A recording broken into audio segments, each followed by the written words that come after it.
And welcome everyone to another exciting adventure on the energy that surrounds us. I'm your host, Michael. And tonight's guest, I also want to say real quick, thank you for joining us at this early time. I know it's a little bit earlier than normal, so thank you everyone who's already tuning in and watching. And tonight's guest, I am so excited to have on because she covers so many different topics in a unique way that we've kind of hinted on, we haven't hinted on. And so tonight, you guys are in for a great adventure. So I cannot even begin to cover everything in her bio. So I'm going to allow my guest to introduce herself. So I give you the one, the only, writer extraordinaire, Cheryl Costa. Hi, Mike. How you doing? I'm Okay, good. How are you? very good. For your audience, okay, if my voice seems a little on the resonant side, I'm a trans person, okay? But it's nothing new. It happened 37 years ago. So for those of you who believe this transgender stuff just happened last 5 or 10 years, no, no, no, no, no. It happened a long time ago. It's been around. We've been here forever, okay? All right. My background. Okay, I'm a two-service military veteran.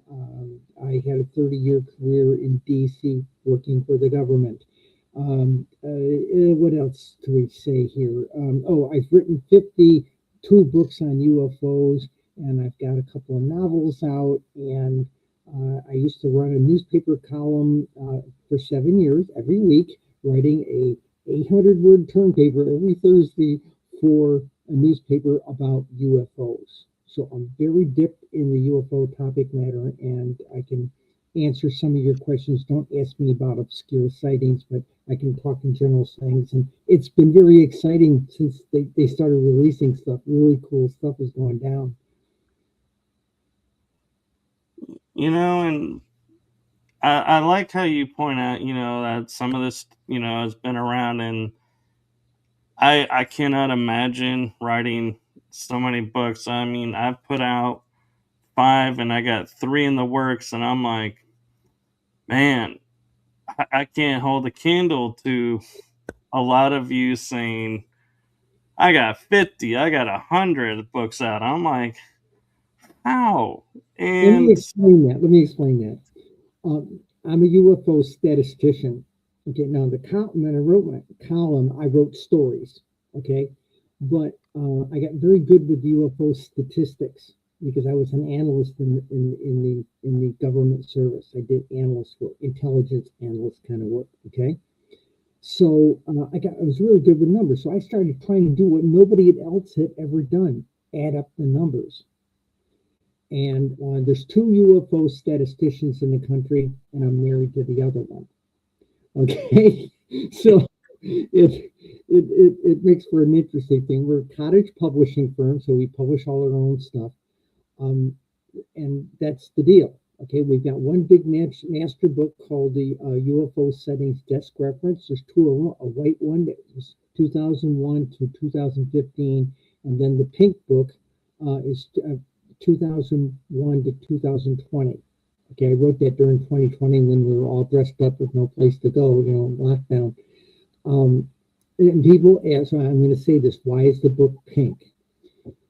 Nobody knew COVID was coming. In 2019, some of the guys in DC who are lobbyists down there, and we call them the usual suspects, uh, they called me up on the phone and said, look, Senator Rubio is putting a bill in place that next year they're going to try and have congressional hearings. Okay, you girls have written the only books of statistics. Would you be willing to testify before Congress? And Linda and I looked at each other and said, wait a minute. We spent our whole careers trying not to have to testify before Congress. So we did we said, okay, fine. But after we got off the phone call with them, Linda and I talked about it. He says, hey, we've seen these things. We've been at congressional hearings. We've watched how they do it. We've seen them on C-SPAN. You got all these congressmen or senators up there at a big desk, and they got books in front of them, and people handing them notes and things, And all those books usually are white covers. You don't see what it is. And we said, we want everybody to know that two women wrote this book. So we decided to make the cover bright fuchsia. You can flag in aircraft with this thing. And that was pretty much the gig. That was the first book, and the first two books. The New York Times took our first book, which was the white book, and they did a huge article on us. If you want to look it up on New York Times, people, okay, it's New York Times, and it was the article is called "People Are Seeing UFOs Everywhere," and this book proves it. It was April 24th, April 25th, 2017. And the morning that hit the street, my phone started ringing at 10:30, at 9:30 in the morning, didn't stop till 10:30 at night. And the same thing was happening down at the offices of the newspaper. They were getting called by news directors and television producers all over the world. Okay, so the UFO topic, even though there were a lot of people who used to say, oh, there's nothing to it, a lot of people are interested. And the fact that we've had this recent release of stuff and things like this, it validated a lot of stuff. It really did. So I'm excited about it. Oh, I'm excited that, we live in a world now where when we were growing up, like in the 80s, 90s, to say the word UFO, you would like have a stretcher with two guys in white coats coming with jackets for you. And so you were like, no. And now we live in a world where if you say the word UFO, people are like, really? Or they want to know more, or they're like, tell me more. oh, well, I don't believe that, but they're not going to either. They're not calling the hospital either on you to get you locked up. So, well, there was also a mystique, especially you would sometimes see it in the movies in the 80s, particularly. Okay, well, did you see that? No, and you didn't either. yeah, That was the flavor. You don't want anybody thinking you're a whack job, and then when I started reading the newspaper column, initially we got a whole bunch of mail at the paper. Who is this whack job lady who's telling this stuff? But gradually we built a good audience up. And if you see me trying to keep covering my bra, I've lost about 70 pounds in the past year. And so it was for health reasons, okay? And I lost about 70 pounds, and some of my clothes are a little loose, okay? Which is a nice problem to have, okay? I've got a completely new wardrobe. Would you like some UFO numbers? I would. And I'll also say your outfit looks really nice, actually. Thank you. Thank you. Okay. And I can say this. Since I didn't grow up a gal, okay, I changed in my late 30s, okay, after 2 stints in the military, okay. 2 years in the Air Force, served in Vietnam, combat soldier. Later, I served in nuclear submarines, okay, and I did intelligence work on nuclear submarines, okay, and I did that for about 9 years, okay, and then I got recruited into stuff in the government, and that's what I did for the proverbial 30-year career in D.C. It's not as exciting as you think, trust me. But okay, here's the deal. People say, well, how many UFOs are there? Okay, well, I took the 2 national databases, National UFO Reporting Center and MUFON's database. They were very kind, and they let me get their numbers from them. And I got the databases. They didn't talk to each other. You software people will understand that. And we had to go through a lot of trouble to get both databases to work with each other. We did it. Okay, so I'm not going to do the 2001 to 2015 number. I'm going to give you 2001 to 2020, a 20-year sample, and that's all we ever set out to do. Okay? All right. For that 20 years, 2001 to 2020, there were 167,632 reported sightings in the United States. That's reported sightings, 167,632. Now, over 20 years, that amounts to about 8,300 a year. Over 240 months of 20 years, it amounts to about 700 a month in the United States. And for 1,040 weeks of that 20 years, it amounts to about 161 a week. And for the 7,305 days of 20 years, it was about an average of 23 things being seen and reported here in the United States. Okay, now that's the reported ones. One of the things we found out was we figured there are a lot of people who are out there saying, I don't want to be labeled a kook or a nut or a crackpot, and I'm not going to report what I just saw. I don't care how many of my dogs it took, that kind of thing, Right. So, and then in 2017, Fox News did a poll that said 16.78% of adult Americans in the United States say they've seen a UFO. Okay.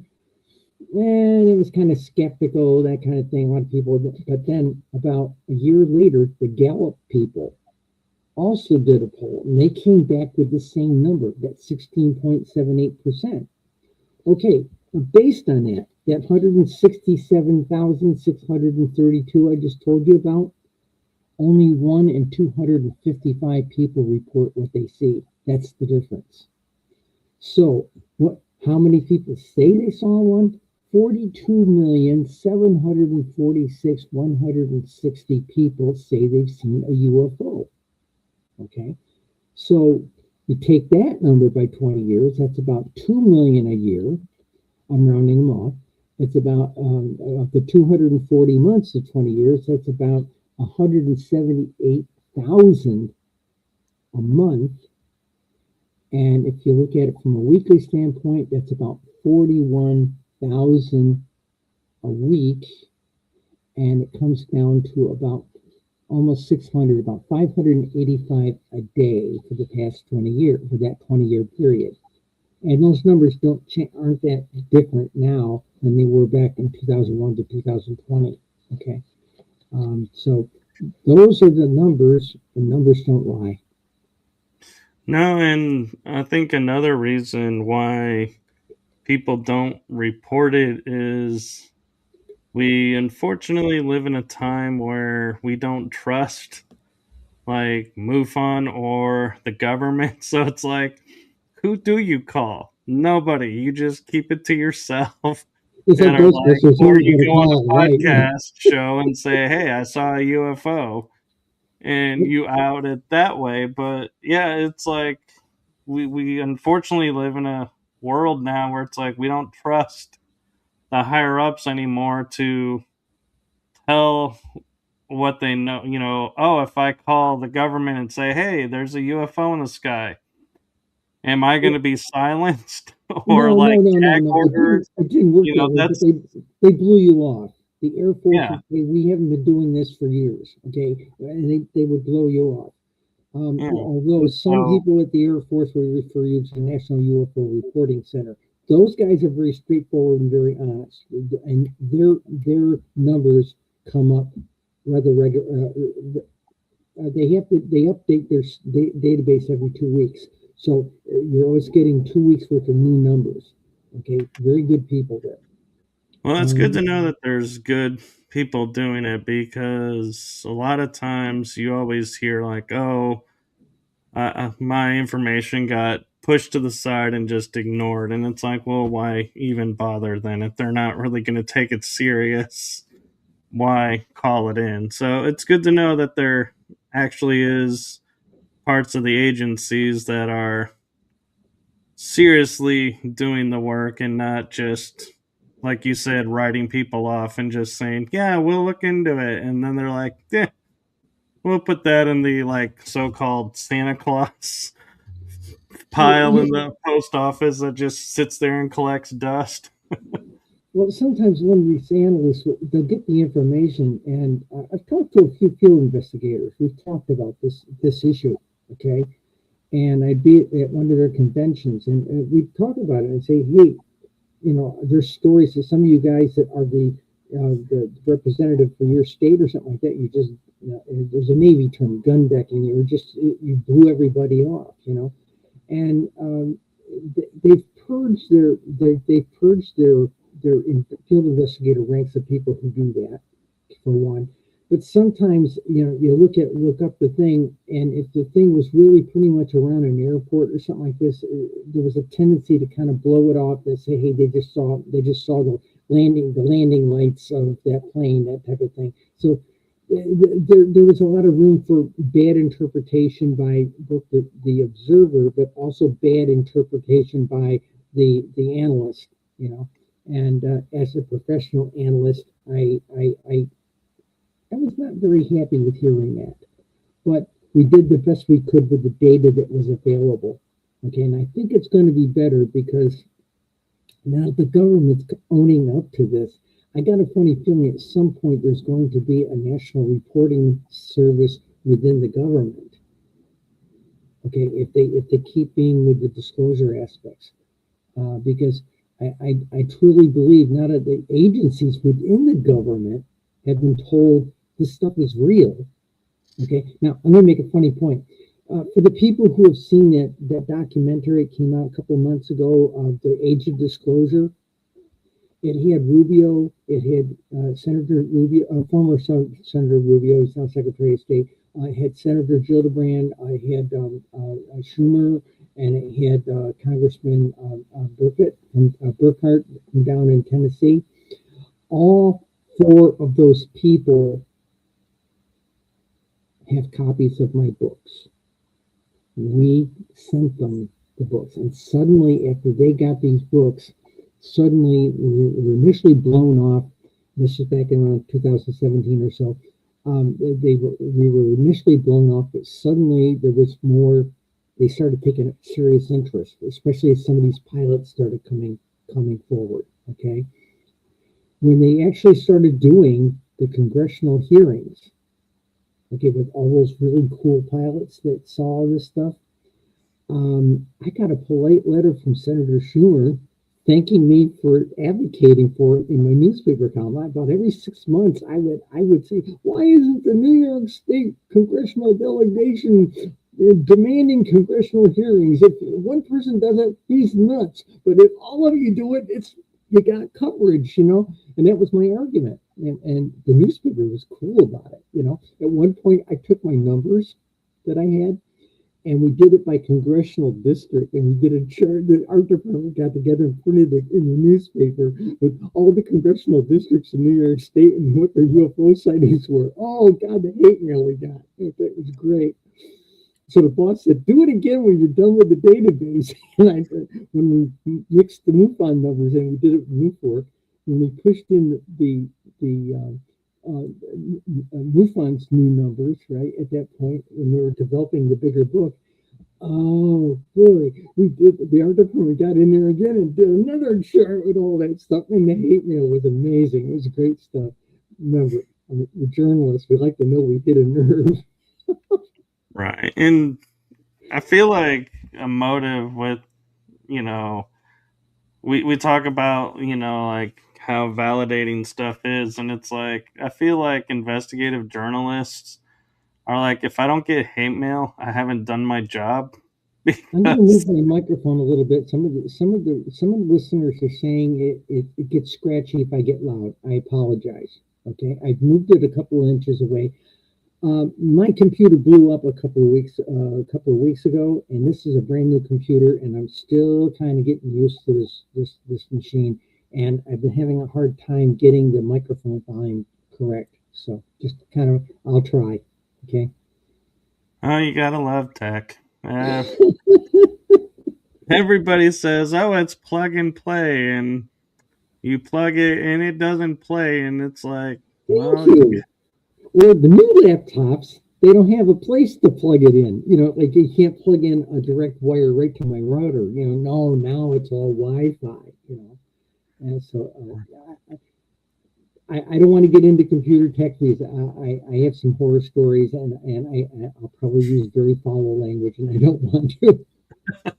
Oh, so do I. But before I jump to the next topic, I want to take a moment and just say from my heart and the heart of my show to you, thank you for your service and your sacrifice. Thank My you. dad was in the Navy, so I respect and I like to say thank you to veterans, especially like you saying, being in Vietnam. It like strikes a nerve for me that I didn't serve, but it strikes a nerve in me the way the country welcomed you back. I was like, that Well, was so didn't wrong they either to spit me. on us or called us names in airports? Yeah, It was horrible. and You know what's funny? It's funny. I wear a Vietnam veteran hat out when I'm out shopping or something like that, right? Not so much to show it off as much as it's how other vets see it and they can relate. Okay. I was in the post office the other day and several of the I was getting a package sent out, and several of the post office clerks came out and shook my hand. Apparently, since we got a little war going on over in Iran right now, it made them very sober up and said, "Oh my God, these vets here weren't even talked about." So yeah, yeah. Thank yeah, you. and so the topic I'm wanting to jump to is one that we were talking about. I like to say in full transparency to everyone watching before we got started is you are versed in mysticism, witchcraft, and paganism. Mhm. And I've talked about them kind of individually or maybe a pair of on the shows, but never all three. And so I think if you could kind of go through each one and state, this is in your opinion, in your background, this is how it's different from this one. This is how they're similar because I think people don't really understand that. And I think if they did, they would have a different viewpoint. Do we Okay. have time to do that? Yeah, yeah, yeah. I give you the Reader's Digest version of that. Okay. First thing, let's look at paganism. Okay. You've got multiple faiths that are of ancient traditions. Okay. Now that doesn't mean you can't be a witch. Okay. A lot of people think you have to be a specific Wicca. set of gods and goddesses, right? I'm an Egyptian priestess. Okay, so I invoke the Egyptian gods. Okay, and I didn't choose that. Amazingly enough, I did not choose that. I had been practicing probably 10 years, and I was teaching a class at one of these downtown free university kind of places, right? And I was teaching an introductory class just to kind of drum up uh, people who might be interested in you do a temporary class for one evening, a crash course kind of thing, and people would sign up for a longer term with you. Okay, and one night I was doing and asked them, "Would you like a circle?" And we said, "Sure." So I had the stuff there for an altar, and I had it set up, and I said, "Okay." And I went to go and invoke the goddess, and I always just used the ones that were in my books, and most of them were Greek. And all of a sudden, the word ISIS slipped off my lips. And where did that come from? And then the next time I was out doing a wedding out in the park type of thing, and I went to invoke, and ISIS came off my lips again. I said, "Whoa, something's going on here." And I went and talked to a couple of senior priestesses. I said, "Does this happen to other people?" She said, "Somebody's hit me up the side of the head, hon."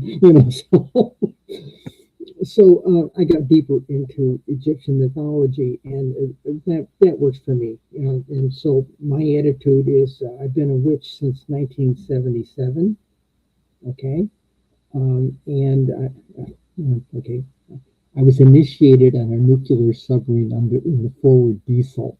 Okay, Wow. Yeah, we were on a classified mission, so I can't tell you where we were, but there were about 8 of us on the ship. And back in those days, being Wiccan or pagan, was almost a court-martial offense in the Navy in those days. It wasn't until like the 70s that bases start saying, "Hey, the pagans can have open ceremony. We have freedom of religion in this country." But it took till like the 1970s for that to happen. But the bottom line is, what we did actually a little bit later than that. It was more like coming up into the 80s and 90s. So a lot of Wiccans pretty much go with either the Gardnerian tradition or the Alexandrian tradition. They're pretty close to the same, just some variances, and they usually invoke the Greek goddesses, Artemis and Hera and things like that. Okay, or just say goddess. Okay. And I usually just go goddess, but I do invoke Isis. If it's my circle to do it, I invoke Isis. There are several other gods that I'm really tight with, as they say. And it was a profound experience. So that's the difference. Paganism, you can be celebrating with the Norse gods. Okay, and hey, hell for I mean, I'm good with those guys. I every now and then I wear Thor's hammer around my neck. I got one of those necklaces. Okay, I'm an equal opportunity priestess here. So that's kind of how that works. And then the deeper mystic. The bottom line is, there's people who just do the ceremonies and celebrate the holidays and things like this. And then there's also the mystical aspects of the magical aspect. And not everybody who's a pagan practices the mystical aspects. And it's not about too many people. The movies make you think it's all about lighting candles and everything, and it's not. It's about quieting yourself. It's about being introspective. A little bit of meditation. Some people only meditate like they'll light a candle and they'll focus on the candle. It's the same thing as if somebody gives you a crystal ball, you use the crystal ball as a focal point. Okay. So I had been a witch for 22 years. One day, this is 1997, and I went to a Buddhist temple with a friend of mine, another witch. Okay, we wanted to hear this Lama who came to town to talk. So we got all done listening to him. 500 people, they all take their cars and they drive away and like that. About 100 people stayed behind and lined the driveways in the parking lot, and we were told he'd come out and do a reception line with us. So fine. He gets to me, this little Tibetan monk, and he's on a full Lama, and he's walking along, 5 foot nothing, little short guy. He comes along, shaking hands, hi, how are you, and he shakes hands with me, and suddenly he goes into a European handshake with both hands, gets right up in my face and said, I know you. I said, Holiness, I've not met you in this life. And he said, oh no, 2, 3, 4 times, past 400 years, I've worked with you before. And he shook hands with my witch pal. And he looks back at his entourage and monks. He says, these two, they hang out together lifetime after lifetime. Good to see you again. And he paddles off. His lead monk comes over to him and says, look, I've been with him 15 years. He plays it close to his chest. I would go talk to him. He's going to have audiences on Saturday morning. So I came over there. You have to understand, at the time I was working at Lockheed Martin, and I got called into work. So I was just decked out, big makeup, the Miss Lady of the 90s, big hair, big makeup, big nails, big heels. My nickname at work was Napoleon in heels. And so we got in there, and he looks at me and says, so what were you raised? It's supposed to be a 15-minute appointment. I says, what do you mean? He says, what religion? What were you raised here in the West? I said, I was raised Roman Catholic. Oh, still Roman Catholic? I said, no, I've been running with the pagan, Wiccan shamans for the last 20 years. Oh, still doing the yogi stuff, huh? I said, I've done this? He says, are you good at it? And I said, yeah, real good at it. You think you learned it all in one lifetime? And that turned into a 90-minute appointment. His monks who were running the thing had these 15-minute appointments all booked, were going crazy because we were out there just chewing the fat for 90 minutes. And about 2 months later, my gal buddy and I were both called in, and turned out we had been Tibetan sorceresses in several previous lives, had lived in monasteries both as men and as women, different lifetimes, right? And that was the deal. And again, as a Westerner, I kind of had a kind of a loose New Age view on reincarnation. Yeah, okay, Westerners only don't get it, but yeah, maybe there's something to it, right? Well, it was handed to me on a platter, and I still had a tough time with it. And so at one point, I went to him and I said, can I take temporary vows and be like a temporary Buddhist nun for a time? He said, sure. He said, I'll give you the authorization, and I'll talk to the local lama and let her give you the approval. I said, fine. She said, you'll have to get a haircut and all that. And I said, yeah, all right. You know, and I'd been changed about 6 years, so giving up the hair and makeup and everything was like, I don't know. But okay, fine. So I got the haircut. The local lama said, sure, go ahead. Go up to the monk house and they'll give you a couple sets of robes. I said, fine. And I'd already cleared it over at work because, you know, thank God we had DEI policies, so you could come in. We had a couple of Arab women with their faces covered in things, you know, so this was not going to be much of a shift to that. So I went over to the monk house, and the monk says to me, I'm not giving you robes. I think you're confused. You don't know what gender you are. I said, I know exactly what gender I am. You don't know what I am. Okay. Now he wouldn't give me robes. So I'm an old theater person from way back. So I'm a seamstress. My grandmother taught me how to sew when I was 7. You know, so I went home and I made a set. First time I wore it to the temple. The other monks and nuns are looking, oh, you did it wrong. Oh, that doesn't, oh, that's substandard. Oh, we don't wear it like that. That's wrong. You know, and the big lama comes to town a couple of months later. I didn't stop learning. It's all new robes I had. So he comes to town, and a bunch of them go over and tablet. Now, let me say, that sounds cruel, okay, that they did this. No. Remember one thing about Buddhist view. Everybody is still a student, even the Dalai Lama. Okay, everybody's still a student. We're all at different levels. Okay, so his aide calls up. Would you have Tashi come over? That was my Buddhist name. And so I went over and I walked in. He's making tea for the two of us, and he looks at me. Stay by the door. So he's looking across from the kitchen to the living room door, and he's looking at me. And he says, "Turn around slow." So I turned around slow.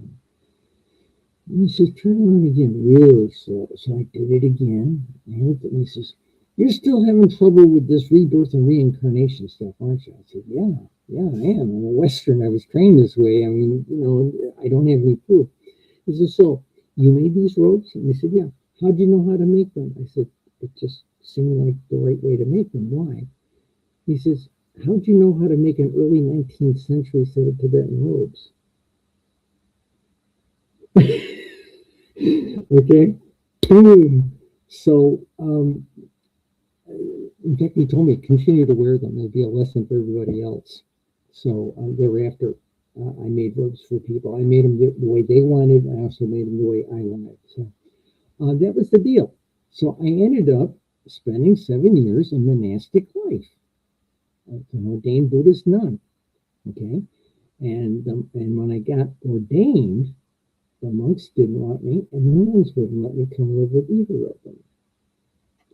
So Lama says, don't worry about it. He says, I want you to go out into the center, go out there back in the community where you live, and start a small Buddhist center.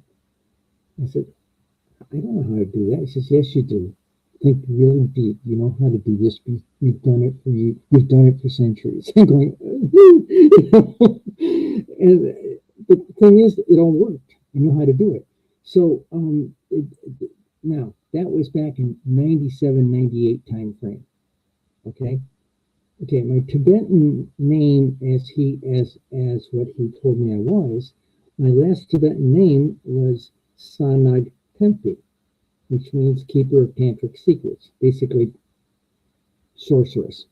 Okay, and there's in Orthodox Tibetan Buddhism, there's two lineages. There's your regular burgundy and red and yellow monks and nuns that shave their heads and they're celibate and all that stuff.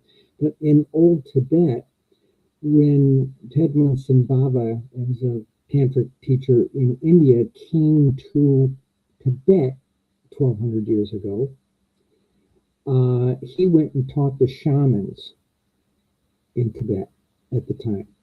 Okay, again, the pagans, right?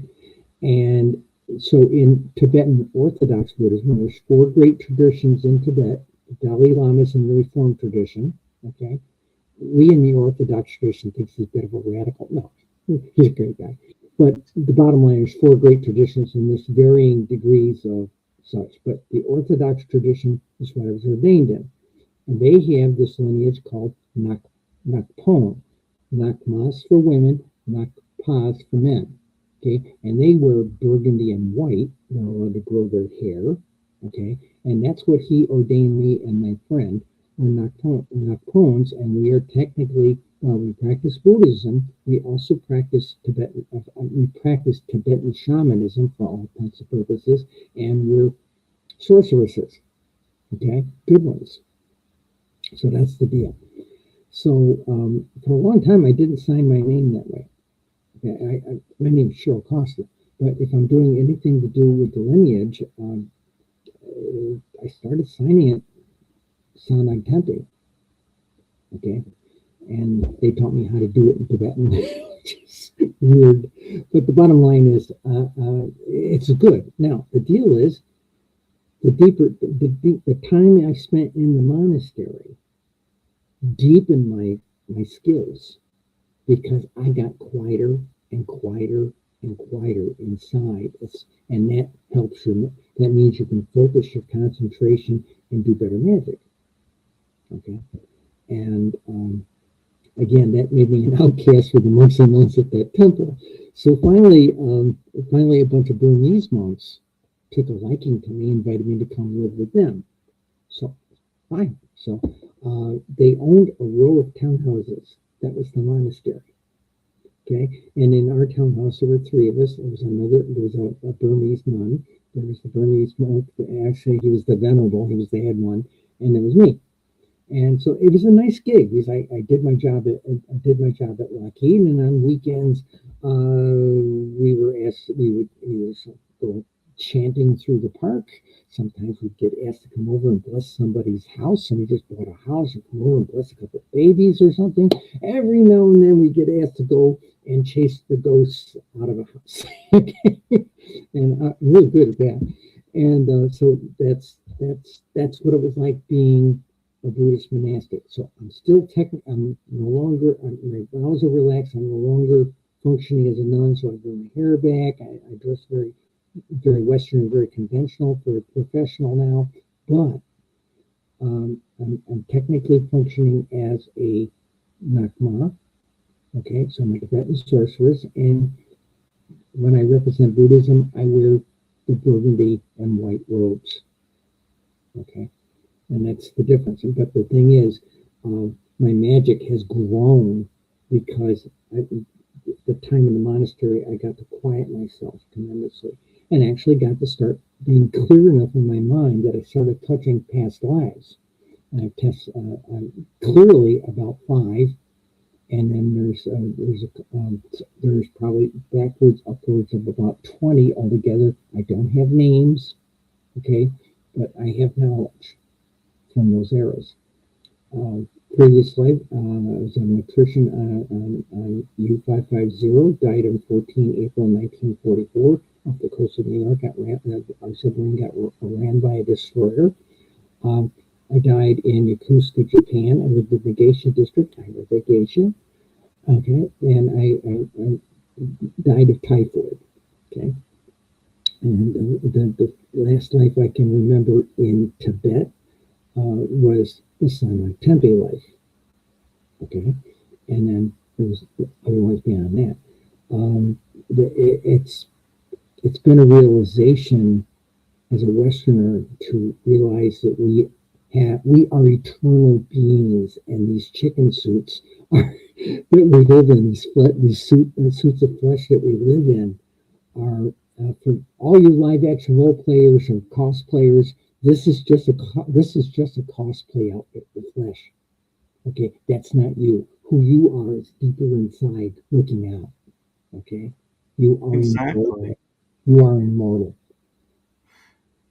And it's interesting, like you say, you don't have the names, and like the first thing that popped in my head is you don't need names because I feel like you're pointing out, the difference between Western and Eastern thought. Eastern thought is you have a past life. That's incredible knowledge to have. We all have. We all have. Western thought is, well, who were you? What's your name? It's like, why do in the West do we need that validation? But then at the same time, though, in the West, if I was to say, oh, I had a past life like Moses, people will drop the like and go, oh my God, you're Moses. And it's like, I didn't say I was Moses. Yeah, And no, I get that. people get hung up on, the names. And so I think it's really, a powerful get that, you have these three, maybe 20, but you don't have the names and you're not seeking the names because They're that, lost to history. yeah, No, no, no. When after they had identified me, different monks would come to town and they would walk up to me and shake hands with me, even when I was in lay clothes, and say, "Sanag, so good to see you." They were seeing something different. They were looking past the presentation. They were aware of something. Okay, and these were highly trained monks, Tibetan monks. right. One, I think they read the energy. yeah, I think that's what it is. Now, let me give you another flavor on this that goes with this. Now, this has been what 20, 23 years, 28 years, something like that, since I met Milana. Okay, and we correspond, and every time I publish some books, I have to mail them a couple of copies, whatever we're doing, right? And I hope you like spy novels, because I just done 2 spy novels that I wrote. So, but the deal was, when I was on this lecture circuit for a while, okay, about this kind of topic matter, and I finally ended up putting it to bed in the beginning of my thing, like beginning of my talk. I began to talk with, basically, it started out, you probably want to know who I am. I can't give you a name other than the one I've got in my wallet. Okay, but I walked the Silk Road. I remember the pyramids when they were new. I have marched with Roman legions. I have died with Roman legions. I have marched with Spartans. I have been carried home dead on a shield. And just ran that list of those kinds of things I'm aware of. That's how deep back I have been. Okay. And it obviously goes deeper back, but we're talking the other line of it. I have been every manner of animal, a creepy thing that crawls on the earth. I have been predator and prey. Okay, I have died. I have been eaten. I have been stabbed. I have died of sickness. I have died of childbirth, bombs, bullets, spears, arrows, childbirth, childbirth, childbirth. Okay, these are the things I remember. And the last guy suffocated on the submarine when they sank. Okay, so the vocation, python. Okay, so you get the idea. It really opens up your perspective. And I know there's people out there saying, "God, I wish I could be there." Maybe you should just no, you don't. Okay, trust me, there's a lot to this. And I'm in the Veterans Administration 3 times a month with the shrinks. So, so just understand that. Now, the shrinks, why? I've got serious PTSD from combat, and I have serious PTSD from my time as a field officer, that's an intelligence officer in the field. Ask your questions, please. No, I'm thinking about like you're saying, writing spy novels or writing different topic books and like the UFOs. I can see now where the information comes from. And do you feel like with your military background and your mysticism type background, and by mysticism I mean the pagan witch and the Just the monk whole thing. Yeah, that's in why the whole, I call myself a mystic these days, because it covers all those camps.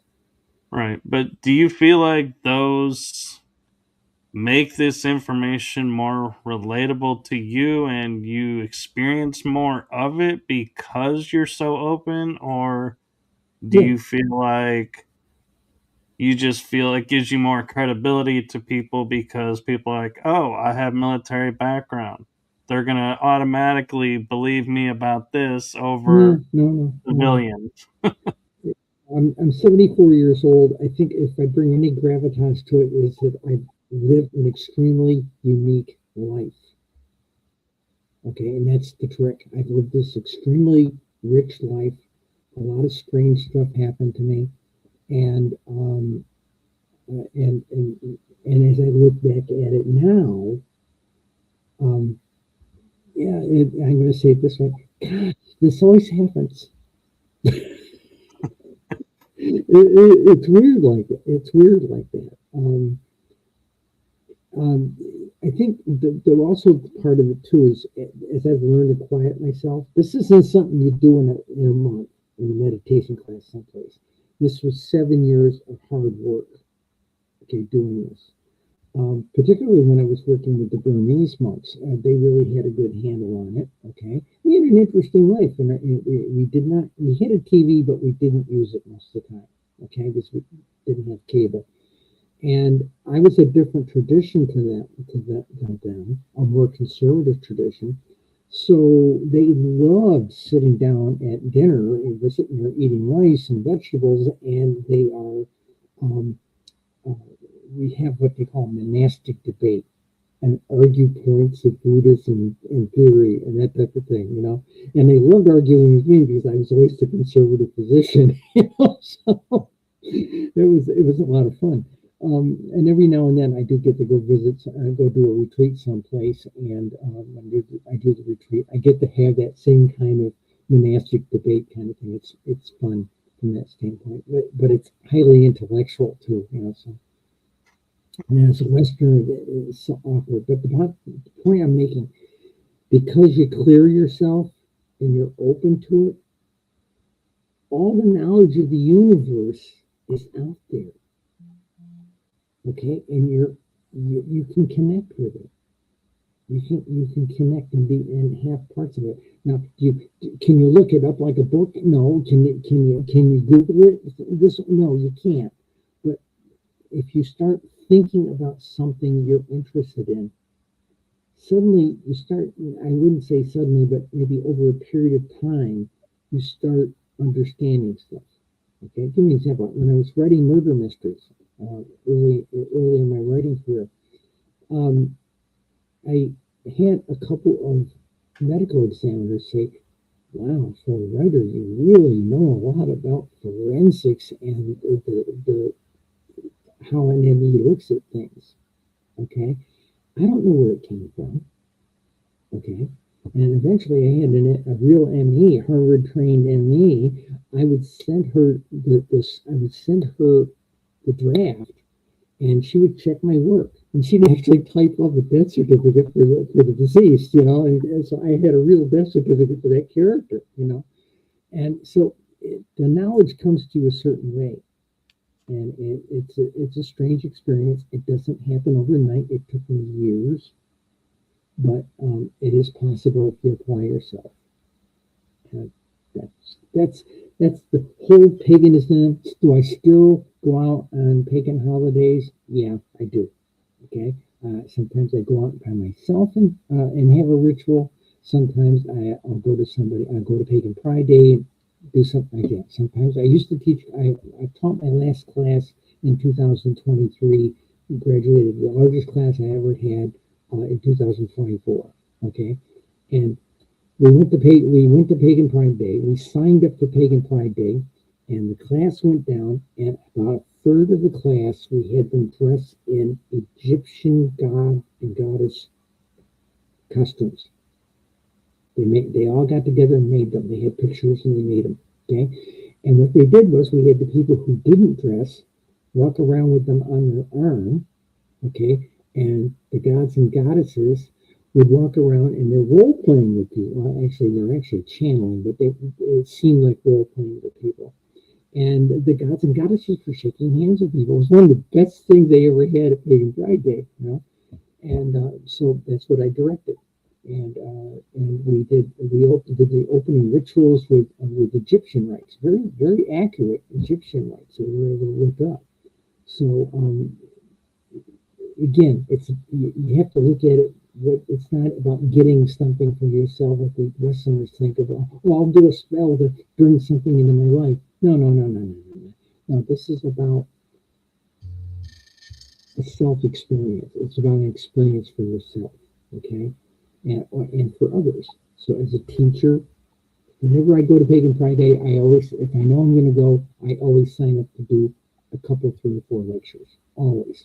You always should give something back. Okay. So that's Right.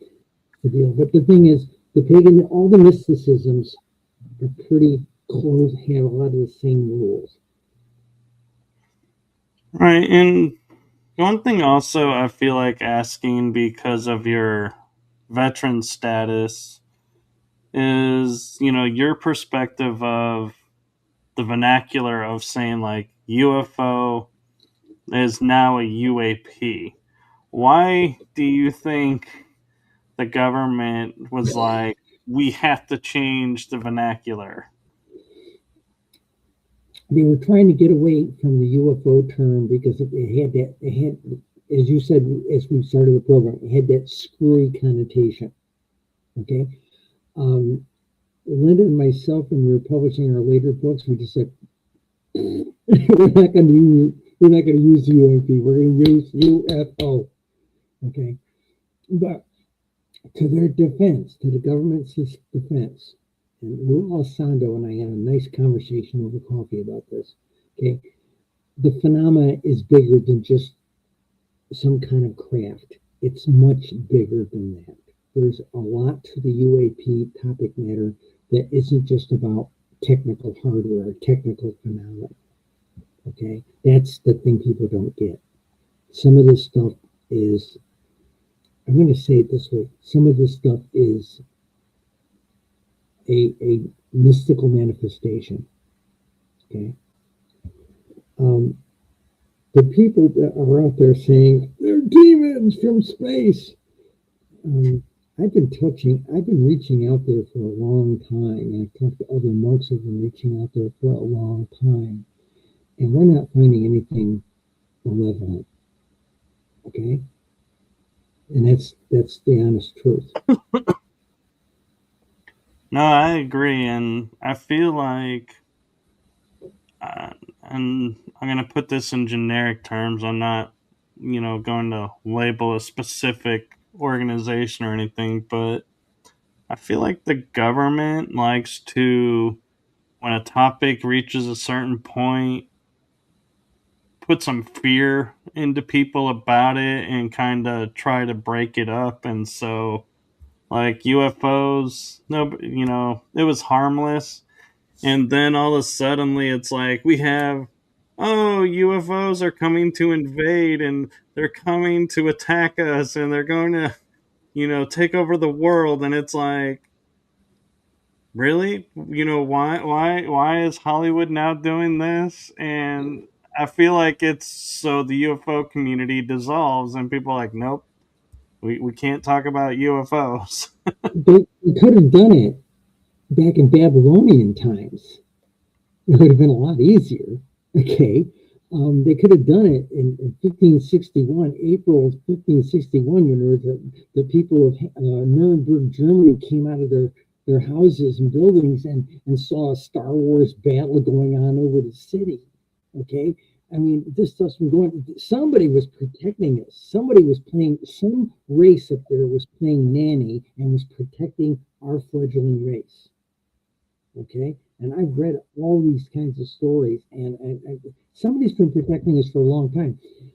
And if you ever wanted to know about, okay, don't beat up the reptilians. Okay, everybody wants to beat up the reptilians. You see art on the internet, you know, and they're always muscle bound, looking like they haven't had a nice thing to eat in weeks, you know, that kind of thing. If you look up Babylonian artifacts, you will see reptilians feeding a baby off of her breasts. Okay, you will see that sort of thing.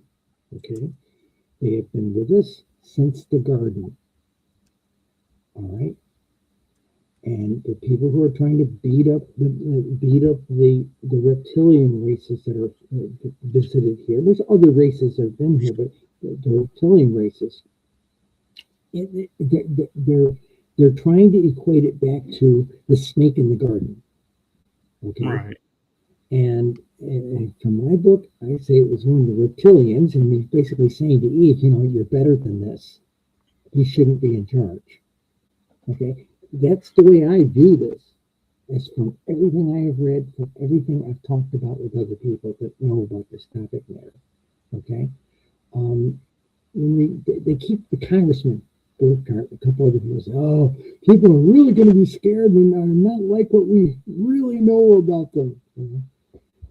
And I think that might be part of it. They might not realize that they have been kept a secret from us for millennia. Okay, that's the thing. And they're walking among us on the street. They're walking, they're holding shoulder straps on the subway. They're riding next to you on the bus. Okay? There's a lot of them that are humanoid that have integrated into our culture, and you wouldn't know them from anybody else. That's the truth. And Right. And people don't want to hear that, you know. well, I feel like, you know, that's the interesting thing to me when it comes to people and their beliefs is, you know, you'll believe Adam and Eve were the only people on the planet, and Cain and Abel married these mysterious women that appeared out of nowhere, and you're okay with that. But the fact that there could be an alien race walking amongst us that looks like us is totally off your spectrum. I'm like, how is that even possible? It's like I can't even fathom how that logic stream flows. And I had to finally say to myself one day and go, you know, I'm so glad I'm only responsible for myself and my thoughts, because if I started trying to get responsible for others, I would be in a hospital locking myself in a padded room because I would go insane. Yeah, that's what it works out to. There's always somebody, we'll say, in governments, not just our government, but you have to, poor Nick Pope, who just passed away recently, he knows all about this from the Ministry of Defense. You know, there are always people trying to cover this stuff up, you know. And I think they were all, including our government, was afraid it would lose its powers, its power. Right. Okay. When this stuff started happening back in the 30s and in the 40s, there were people in the military who were deeply concerned. And then after things like Roswell and a couple of other things that happened at that time, where they actually had physical evidence, and it was way beyond anything we ever conceived, okay, as humans, the feeling was we don't have anything that can keep up with it, okay? So we've got to play this down, otherwise everybody think we can't protect them. The truth is they couldn't protect us anyway. Okay, I Right. mean, in Vietnam, the people who encountered UFOs in Vietnam would fire the missiles off the wings of the plane, and then the next day, somebody else would be flying, and the missiles, those same missiles, were shot back at us, from their ship, that type of thing. So it was crazy stuff. The term in Vietnam was enemy helicopters. The North Vietnamese did not have helicopters. Okay, so the term enemy helicopters was the term we used in Vietnam for something that was not anybody from our side. Okay, And, I you did know, operations at one point for a time. right. And there are certain things that, I agree, if people knew about, might, you know, go off on the deep end and, get into paranoid schizophrenia and, and we don't need that. And so, yeah, dumb it down. But part of me also looks at when they do the cover stories, they have gotten so bad at them. It's like you can look at the story, you go, this story doesn't make any sense. It has nothing to do with what this is. Yeah, How, do they expect this to work? And then I'm amazed that it does. yeah. Folks, by the way, the commentaries in the chat. I apologize to you about this microphone. It worked really great on the other computer. I don't know what's going on with this. Perhaps it got banged and it's not correct. I have a counterpart, but I can't dig it out. It takes me 40 minutes to get it dug out and hooked up. So I do apologize if it's a bit on the muffled side. Somebody else told me this the other day in a teleconference, so I'll see what we can do about fixing it for the future. But thank you for telling me. I tried. Yeah, I thought it was okay now. And Um, and did also you? in the replay, it may be a lot better in the replay It might where be. It might be. I do a teleconference for one of my physicians with the VA, and she every now and then she's told me that this new setup, this machine's only a couple of weeks old. Okay, so I have no idea if this. I went in there today and did some setting adjustments to see if I could make it better, and so we'll see. I apologize. But it's the all bottom about line with all of Callahan. this stuff, the bottom line with all of this stuff is that they kept secrets from us. Okay, basically pat us on the head. Don't worry, we got everything under control. And there was it came out in that movie. The Age of Disclosure. There defined when the CIA was set up in the late 1940s. A part of it, they had a division, and which is now referred to as the Legacy Division, whose job it was to completely debunk this stuff and to keep it under wraps. Okay, and even Congress couldn't touch it. Okay, and that's when Congress started getting concerned when they were told their clearance wasn't high enough, and they said, "I got the highest one we have in the government." Oh no, you don't. And so this is what's coming out, that even our government had been lied to. And I know people in government now that are saying, "Wait a minute! Now they're coming out with all this stuff." I got I got a couple of these people calling me up, customer people in the government calling me up and say, "Hey, we'd like to know more about this. Can you hook us up with somebody who you guys aren't all nuts and kooks and crackpots that we thought, can we talk to you about some stuff?" So a lot of people in the UFO community that have been prominent are being tagged right now and asked can by other agencies, not necessarily the military. Now, let me qualify something about the military and like the CIA and all of this stuff.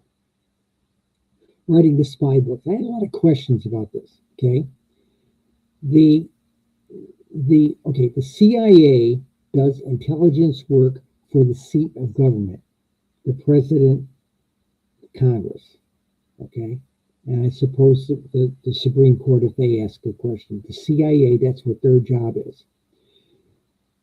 There's another agency that does it for the war fighters, the military war fighters, okay, and that's called the Defense Intelligence Agency, okay, DIA.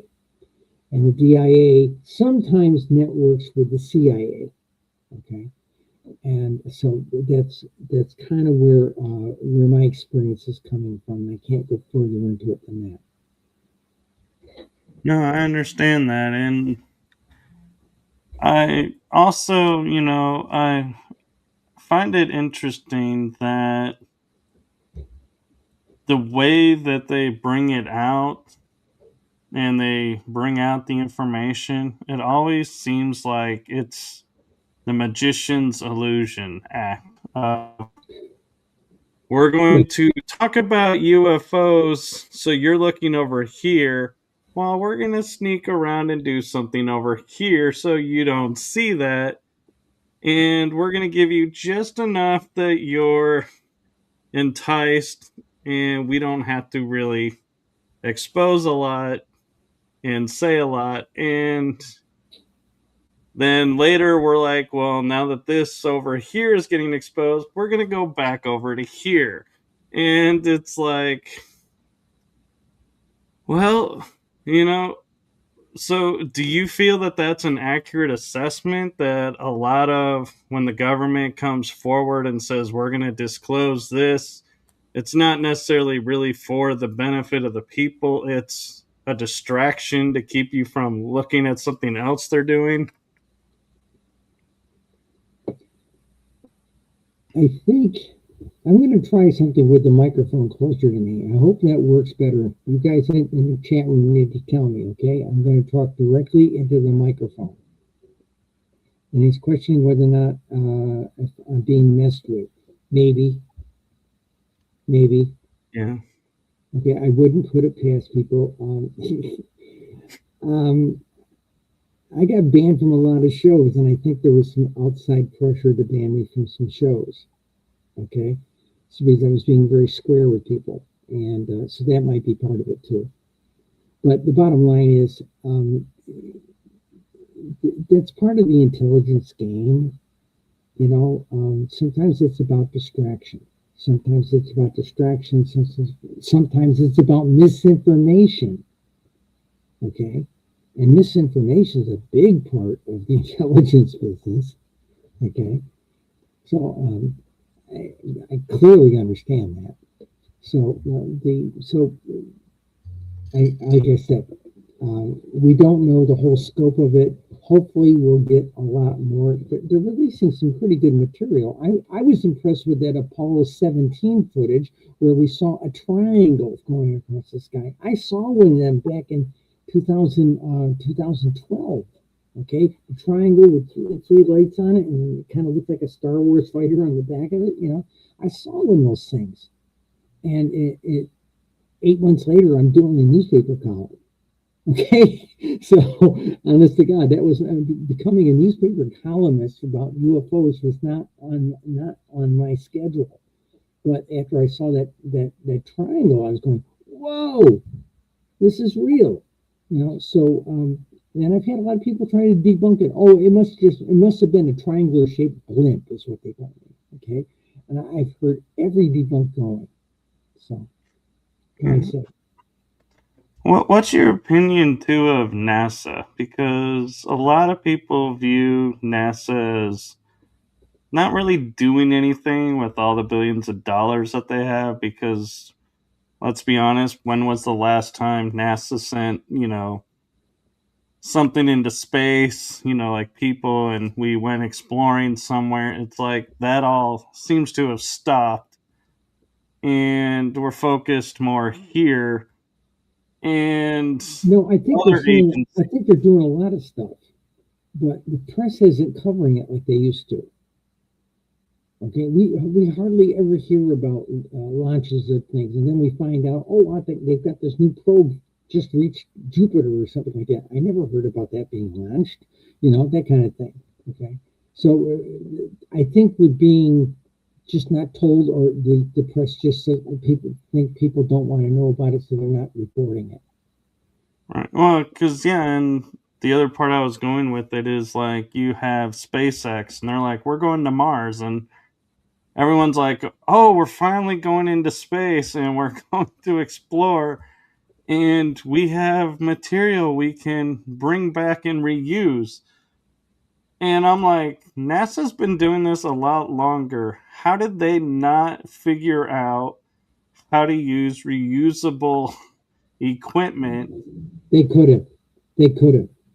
Thing was, the military was heavily involved, and if you think about how government works, well, they had a lot of really smart people working on this stuff. But there was no motivation to do make the technology reusable. Okay, the original plan for the Apollo project was simply we got to keep up with those Ruskies. That was the mentality.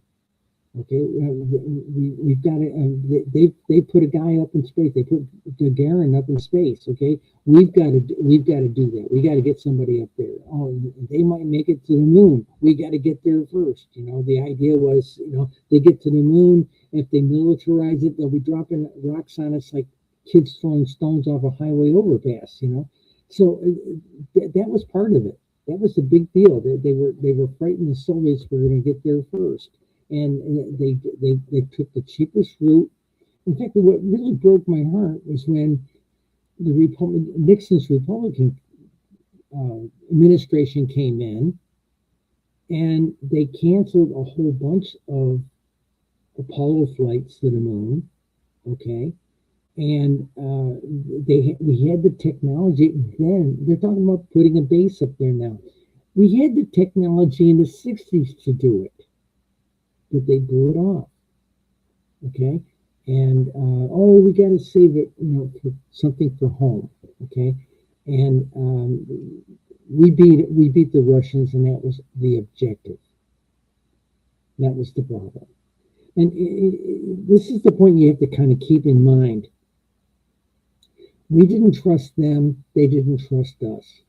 Okay, and what it amounted to is our leadership in both countries, the leadership in both countries bankrupted both countries trying to be better than the other side. Okay, Right. that's the stupid thing. Right. Because I I can always say that in thought, Russian. Da tоварищ. Yes, comrades. Yes. yeah, because that was always like one of my favorite lines in Independence Day when they're on Air Force One and he's like, how do we, not, how do we have this and this? And the guy's dad looks at him and goes, do you really think they spent $10,000 on a toilet seat? I'm like, yeah, and it's like, we $600 think about hammers. this and we're like, that's exactly right. Our government is spending all this money and we have no idea where it's going. We're told it's for this, and we're like, the price tag doesn't match. But we're like, okay, keep us safe. We're good. Well, we're talking about, we didn't hear about them launching things. We've put some stuff up around Mars the last few years that is amazing stuff. And they're getting really, really, really great pictures. I'm going, I never heard about that launch. you Yeah, know, so this there's a lot of people that have not been telling the public, or it hasn't been reported to the public, like again, the media. The media has gotten very cheap about what they report. They worry about you and I were talking before we came on the air about numbers. Okay, so the news has to generate numbers, or we're not going to cover it. right. That's what it And boils down to. I was a talk show host for half a dozen people over the years, part time. I had my day job, and I got to be a talk show host on the weekends.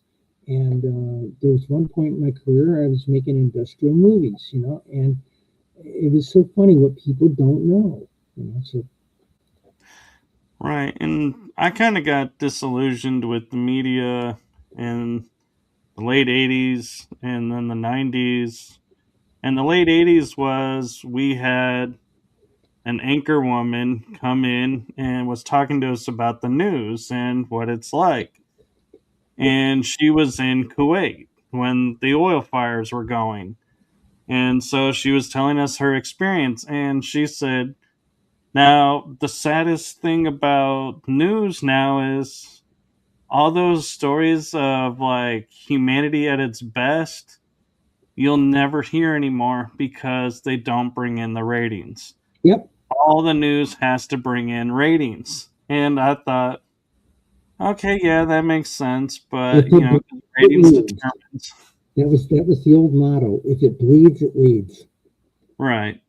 And then in the 90s, when, I would go to the airport and I would see the soldiers there getting ready to be shipped out, and they're all laughing and cutting up. And I'm like, on the news, they show it's horrible over there. And these people look like they're getting ready to go to a party.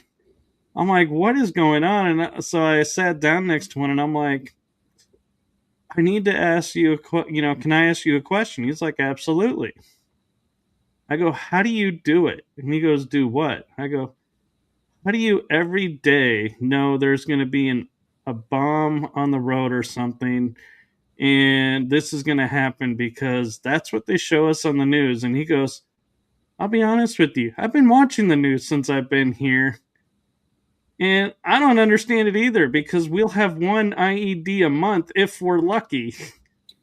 Okay. And I'm like, what? Oh, that's it. I was like, after that day, I was like, I'd never watch the news again because I was like, no. Okay. I was in Cameron Bay, Vietnam. And it's a port. It's a port. And it was an Air Force base there, and almost one of the biggest air bases at that time. And one of the things that came out one day, towards the war, we were winding down. Okay, President Nixon put in a place called Project Hammer Draw. We're going to get more soldiers out of there, and they were just shipping people home left and right.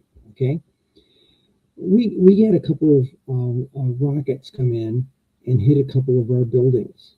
Okay, at the base, it was reported in the news that nothing was hurt on the base. They hit a chicken coop. We didn't have a chicken coop on the base, but that's how they reported it. Okay. And I went back, when I got back to the States, I went back and researched certain things, and I just, my God, that isn't reality what really happened. Yeah.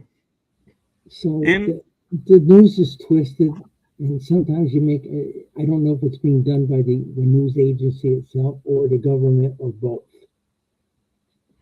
well, that, and then I look at, in Vietnam's, obviously I'm too young to know it personally, but I watch like a movie like, say, Good Morning Vietnam, where he starts, broadcasting actual facts over the airwaves, and they're like, we got to shut him up. We got to stop him. He's not supposed to be talking about that.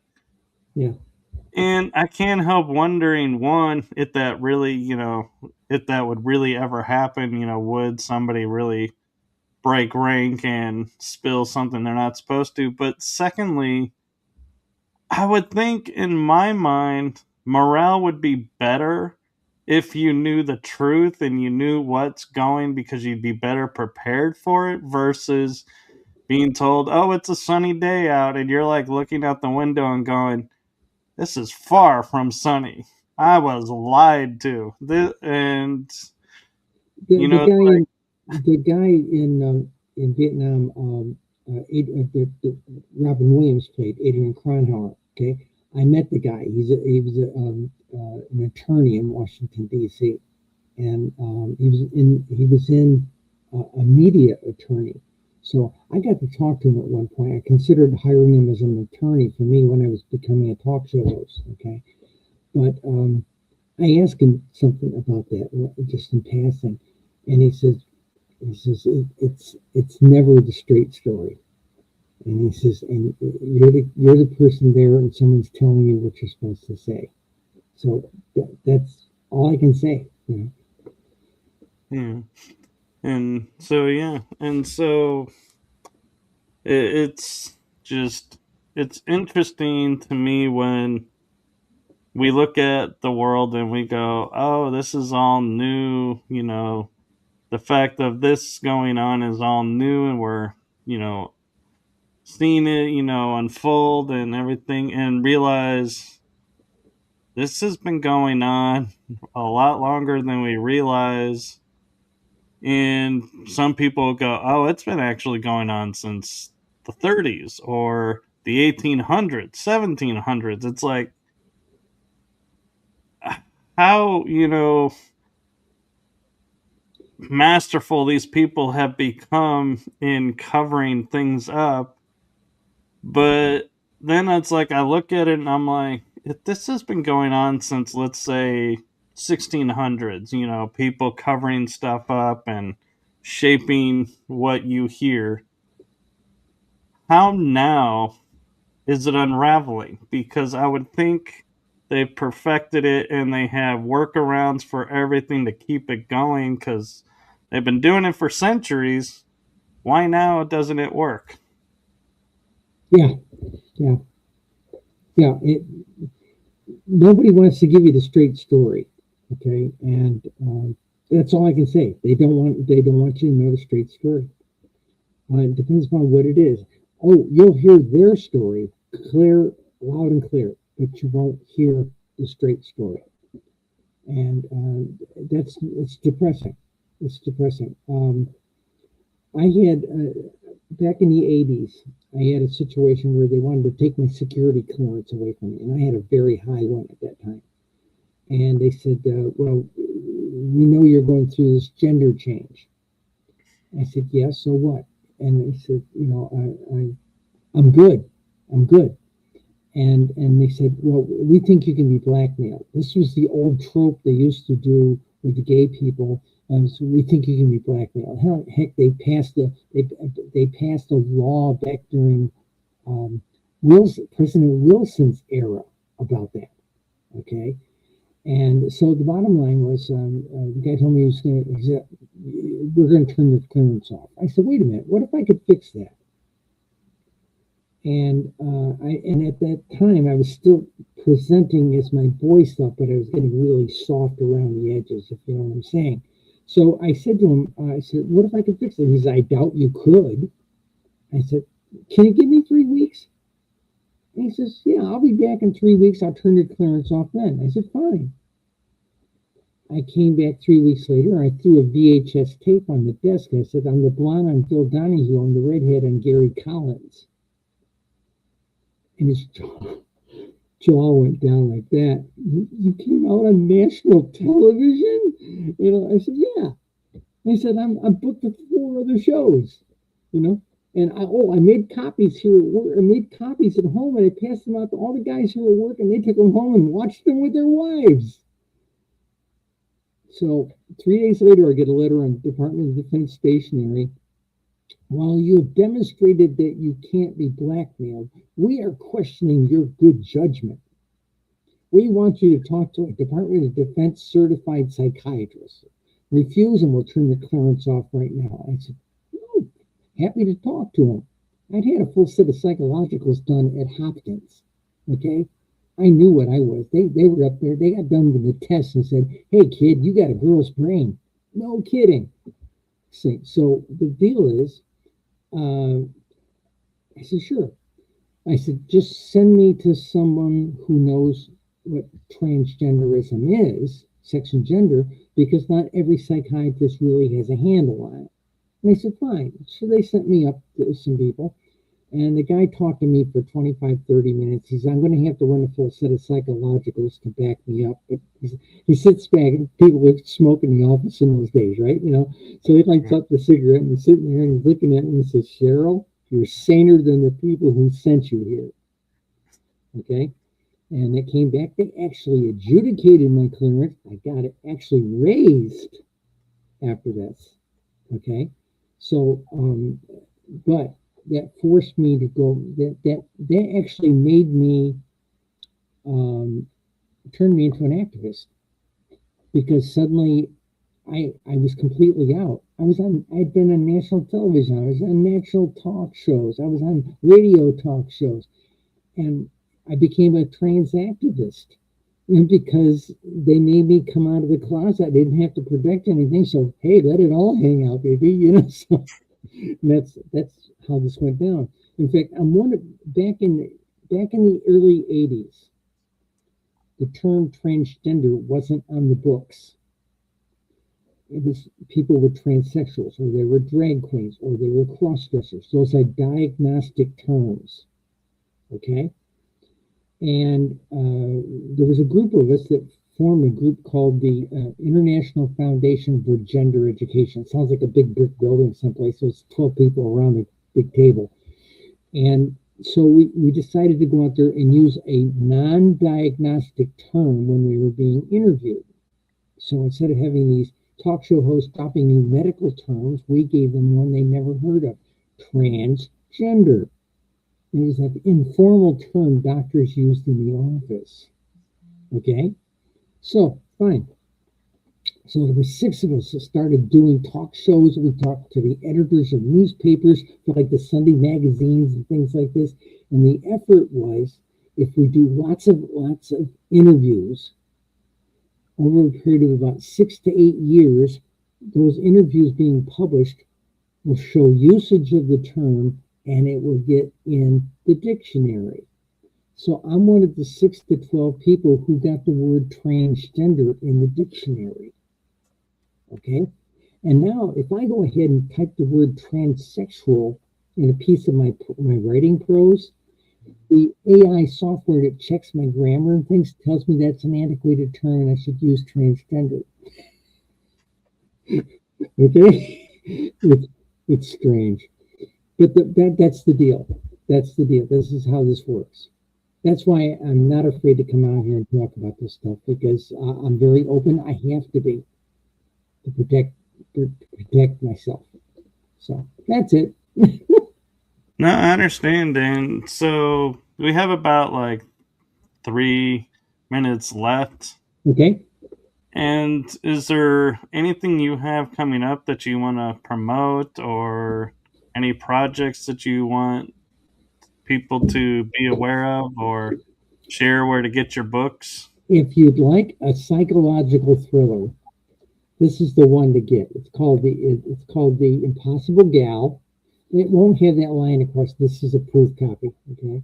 But it's called The Impossible Gal, and it's a psychological thriller because I tell the story from the perspective of the intelligence work that was being done by the intelligence officer, but I also tell it to you from behind her eyes because it was a transsexual spy. It was a translator, okay? And I tell it to you from behind her eyes.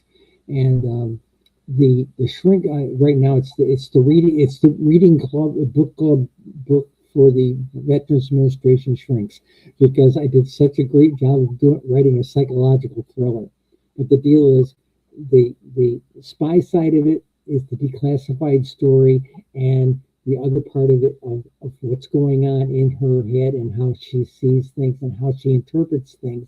It's a good book. Now, that's one. The other book, both of these, by the way, were assigned to me by the hang on, I just lost my earphone. Both of these books were written as cathartic treatment. So the first book I wrote was called The Second Oldest Profession. And I wrote a series of short stories about this particular character who's a undercover spy, and she's trans. Okay, and at that time there were 3 trans undercover field officers. That's history you don't hear about. Okay, so this book was the first book, and I wrote this back in 2023, published it in 2024, and it covers the 1990s. Okay. So many people wrote me and say, we want to know about her first mission. So I wrote this, The Impossible Gal. Both are available on Amazon. And if you want to buy them, this is the one to buy first. Read this one first, and then read this one. Okay. But people have, the fans have asked me to write book 3. Now, what book 3 does, picks up where the second book, where the Impossible Gal leaves off, and there's a 4-year gap in there before the other stories that were in the red book happened. And also there were these short stories, there were big gaps of years in between all those stories in that first book. I fill in the gap, go from that first mission to the 1990s, and then fill in all the holes in between. Remember, the Soviet Union was coming apart at the seams. and the communists were on their way out. Those of us in the intelligence business knew in 81 they're nearly bankrupt. They'll be out of business within 10 to 15 years, and they were out of business in 91, 92. Right, and the fall of the wall, it was like, people forget about that, and it's like, yeah, history has these little nuanced moments where we look at the event and go, yeah, this is, history in the making, but nobody thinks about all the stuff that went into making or pushing that event to happen. And so it's like, yeah, like you're saying, there's a lot of people behind the scenes doing things in different roles and different ways, and they're all untold stories. And we had, like Hogan's Heroes, the TV show. It's a farcical tale, but they had the term in there that they used for Hogan's team, unsung hero. And I was like, that is so poignant because so many people were working behind the scenes on things Yes, that yes, never yes, get yes, credit. absolutely. Yeah, absolutely. And so it's like, yeah, there's lots of unsung heroes out there in the world. Yeah, there are. And in the intelligence community, I made the comment in the opening for the book that there's all these women that serve, genuine women that served in the intelligence business, and most of us will never ever hear their name. We won't know their names. Okay. In Right. fact, most spies, if everything was done right, you have never heard of them, and you are not supposed to hear of them. And in fact, when their name might be declassified to talk about them after 50 years, usually at that point they're dead. Okay, so that's why it happens like this. That's why you see these British spy movies that sometimes come out and they say, this is based on a true story, because the guy's dead now. Okay, Right. so that's how it has to be, because if people heard your name, like say at the end of the war or something like this, and people might say, "Oh, that guy did that, or that gal did that. Oh, I'm going to go kill his family." That kind of thing. That's what they're trying to protect. Right. The intelligence business, especially in the field, is a slimy profession. Trust me. Well, that, and there was all these different societal rules that were in place. Like, you look at the movie Hidden, I think it's called Hidden Figures, which was the women who pretty much ran NASA Yeah. and kept it afloat during the 60s, but never got credit for anything. And it's like, yeah, it's amazing to hear these stories and then be like, well, we look at it in today's terms and go, why couldn't we know this then?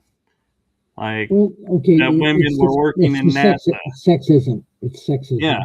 Okay. A lot of things that were discovered in astronomy, late 19th century and early 20th century, were discovered by women that were doing the work in the back room. They used to call them the computers. Okay. And all these white men took credit for the things that these women discovered. Okay, and there's a long history of this stuff. So this is the misogyny is what the people, women, to some degree, trans women are fighting. Is that stop trying to hide us? Right. And so I just want to say, as we wrap up this episode, I just want to say thank you for sharing your story and your experiences with us. And I am hopeful that the sound may be better in the replay, because sometimes some of the glitches may get ironed out in the recordings that they do somehow on technology. I don't know how it works, but Yeah. I've seen it and I experienced have it. one But question. I have a question. Can you hear me clearly? I can hear you clearly. Every once in a while, It's like I'll hear like it sounds like your mouth is right against the mic, and it's creating like a little Yeah. Okay. verb. But normally, no, it was like I Okay. didn't It have it. may come out okay on the recording. We'll see what happens. If you can hear me clearly, okay. I just don't know what they're not hearing. So, but Well, and it could it's be good their being on speakers. the show. It really has, Mike. I appreciate you having me on. Yes, and one thing I will say to you, and I mean this as I mentioned with my dad being a veteran, I'm going to take it a step further and say, from the heart of my show and me, thank you for what you're doing for humanity. Thank you. My pleasure. My pleasure. And to everyone who is watching this episode, please follow along and buy her books and, you know, look into her story and everything, and like, follow, and subscribe, because you never know when we may have her back on and share more. And hopefully the mics will be all worked out and all the kinks worked out. But when you get new stuff, you can't always iron out everything up front. So do keep that in mind. And thank you, everyone. And thank you so much, Cheryl, for having the courage to step forward and to share your experiences, and to share it in a way that you're not putting it front and center and saying that, like some people do.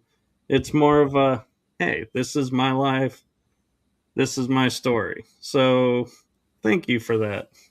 Thank you. Thank you. I will say in Russian, Спасибо. До свидания. I'm not even going to attempt that. I was going to, but then I was like, nope, I could feel my mouth not going the right way. And I was like, nope, I'm not even going to try to butcher Hasta that. la vista. We'll do it in Spanish. How's that? There you go. Hasta la vista. Or hasta luego. Bye bye. All right. Bye bye, everyone.